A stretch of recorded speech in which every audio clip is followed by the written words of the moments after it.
ഒരുപാട് കാലത്തെ കാത്തിരിപ്പിന് ശേഷം ഗുരുവായൂരപ്പന്റെ അടുത്തേക്ക് ഒരു യാത്രയുണ്ട്.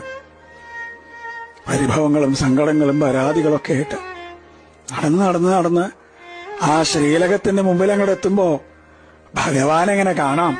ശംഖും ചക്രവും ഗതയും പങ്കജവുമായിട്ട് ചക്രവർത്തി ഭാവത്തിലുള്ള ഭഗവാന്റെ രൂപം അതങ്ങോട്ട് കാണുമ്പോ കണ്ണ് നിറഞ്ഞൊഴുകും, തൊണ്ടയിടറും, എല്ലാം മറന്നുപോവും, പരിഭവങ്ങളും സങ്കടങ്ങളൊക്കെ.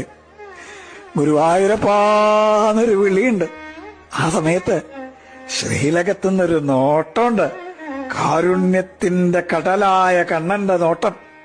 ഞാനില്ലേ കൂടെ എന്ന് പറഞ്ഞിട്ട് ആ കണ്ണനെ ഹൃദയത്തിലേക്ക് നിറയ്ക്കുമ്പോഴേക്കും ദ്വാരപാലകർ നമ്മളെ നിൽക്കിണ്ടാവും. പക്ഷെ ആ കാരുണ്യം നിറഞ്ഞൊരു നോട്ടല്ലേ, അത് മതി നമ്മളെ പരമാനന്ദത്തിൽ ആറാടിക്കാൻ.